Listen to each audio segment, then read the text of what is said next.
Hello dear listeners, welcome back to Timeless Romance Tales. Before we begin, don't forget to like this video and subscribe for more forbidden longing, aristocratic secrets, and romances that defy the tongue's sharpest whispers. Now, tonight's story takes us into the hidden heart of a viscount, and the lady whose portrait he painted long before he ever admitted he loved her. Let's begin. The afternoon light slanted through the tall windows of Hawthorne House, gilding the dust motes like flecks of gold drifting in still air. In the grand gallery, dozens of paintings lined the walls, landscapes, still lives, portraits of long-dead ancestors. But one canvas was always covered, always hidden. Lady Isabelle Marlowe stood before it now, fingertips hovering inches from the draped cloth. She was slender with soft fair skin, warm hazel eyes and golden brown hair arranged in loose curls. Her calm expression masked a storm churning beneath. "Don't touch that." The voice behind her was low, crisp, unmistakably irritated. She turned. Viscount Adrian Hawthorne stood in the doorway, broad-shouldered and dark-haired, dressed in a deep green waistcoat that made his gray eyes look sharper, almost cutting. He was the kind of man society called dangerous, with equal parts dread and fascination. Isabelle curtsied. "My lord, forgive me. I was merely admiring the gallery." Adrian stepped closer. "That one is not for admiration. Why is it covered?" "That," he said, "is none of your concern." Isabelle stiffened. "My aunt requested I copy several paintings for her parlor. I assumed." "You assumed incorrectly." She lowered her gaze, stung. But Adrian's expression shifted fleetingly, from irritation to guilt. "Lady Isabelle," he said more softly, "that painting is private. I prefer no one touch it." She nodded. "Of course, my lord." She turned to leave, but his voice stopped her. "You're a painter." "A modest one," she replied. "I've seen your work." Isabelle flushed. "Where?" "At your aunt's house." "Oh." Adrian's lips curved slightly. "You're far from modest, Lady Isabelle. You possess extraordinary talent." Her heart stuttered. The Viscount never praised anyone. Before she could reply, a footman appeared in the gallery doorway. "My lord, another notice from the bank arrived." Adrian's jaw tightened. "Put it on my desk." The footman left. But Isabelle didn't miss it, the flicker of panic behind Adrian's cool facade. The Viscount had debts. And debts meant vulnerability, something the tongue loved to exploit.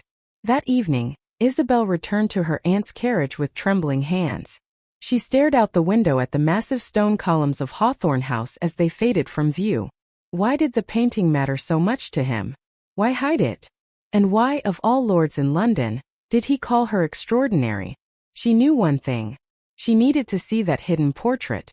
2 days later, Isabelle arrived again, invited this time, surprisingly, by Adrian's mother, the Dowager Viscountess. The Dowager adored Isabelle's gentle manners, her kindness, her artistry. "My son rarely lets anyone near his gallery," the Dowager whispered conspiratorially. "But you have a calming effect on him." Isabelle swallowed. "I'm not sure that's true." "Oh, it is. I've eyes, dear." After tea, Isabelle slipped away toward the gallery. This time she made sure Adrian wasn't anywhere near. Her breath caught as she reached the covered painting. One hand lifted, trembling, and drew the cloth downward. The fabric fell to the floor. And Isabelle froze. It was her. A portrait of Lady Isabelle Marlowe, standing in a sunlit field, hair unbound, wearing a simple ivory gown, expression soft with a sadness she didn't know he'd ever seen.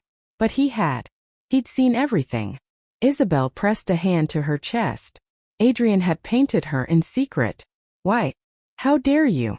The voice behind her was sharp enough to wound. Isabelle spun around.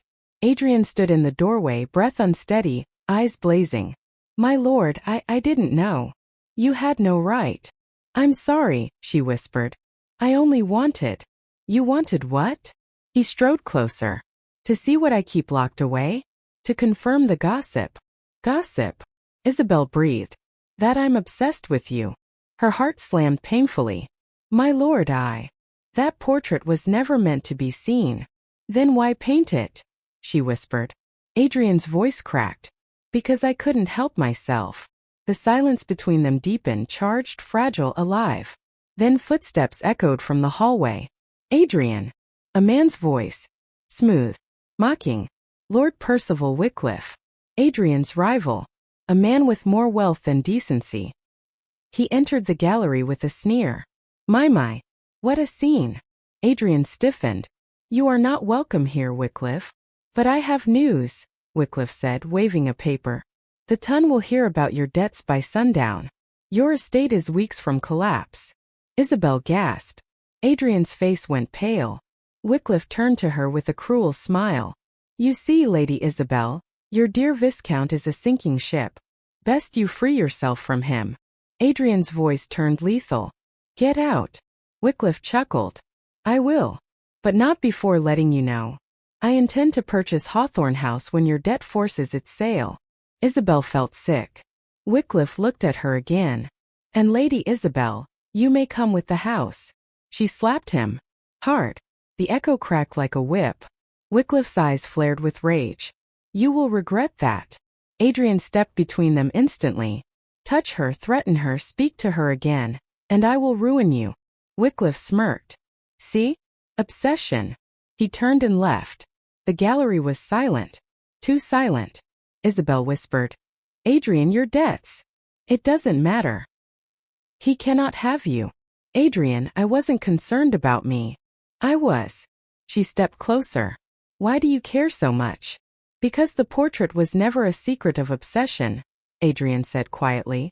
It was a confession. Her breath caught. A confession of what? He swallowed. Of love. Her heart broke open. But before she could speak, the dowager appeared in the doorway, face stricken. Adrian, the bank. Her voice trembled. They demand payment by tomorrow. Adrian turned away, shoulders stiff with despair. Isabelle felt something ignite in her. She would not let him lose everything. Not when he'd carried her image in his heart for years. That night, long after the house slept, Isabelle returned to the gallery. Moonlight poured through the windows, painting everything silver. She stared at her portrait. At the man who loved her in silence. She whispered to the empty room. I will save you. The next morning, Isabelle walked into Lord Wycliffe's townhouse. He smirked upon seeing her. Lady Isabelle, come to reconsider my offer. No, she said. I've come with one of my own. She placed a stack of paintings on his desk. Portraits she'd painted in secret. Portraits worth a fortune. Wycliffe lifted a brow. And what is this? My work, she said. Sell them. They will fetch more than enough to cover Adrian's debt. Wycliffe examined one. His eyes widened. These are extraordinary. Then you accept? He chuckled darkly. You misunderstand.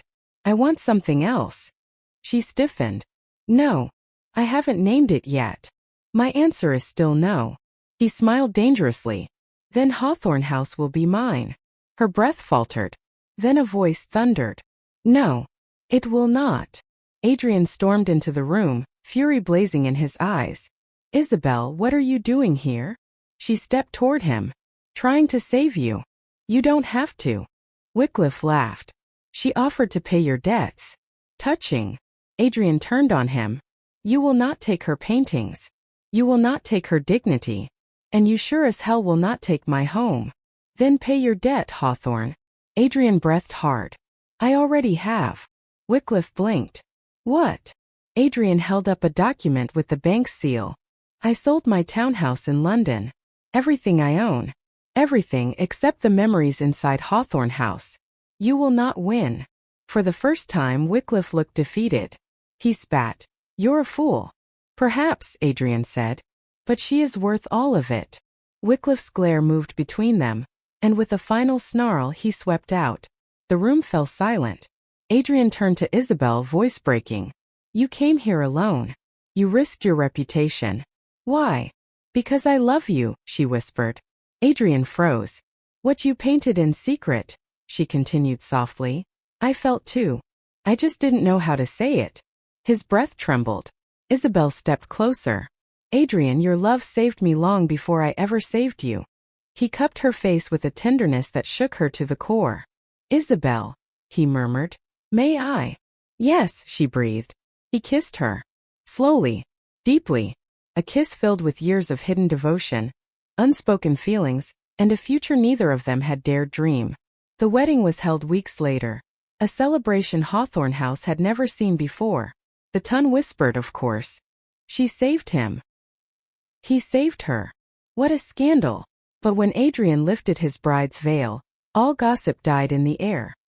His voice was soft against her lips. You were my masterpiece long before you were mine. She smiled through tears. And you, she whispered, were the love I painted in my heart long before I ever knew it.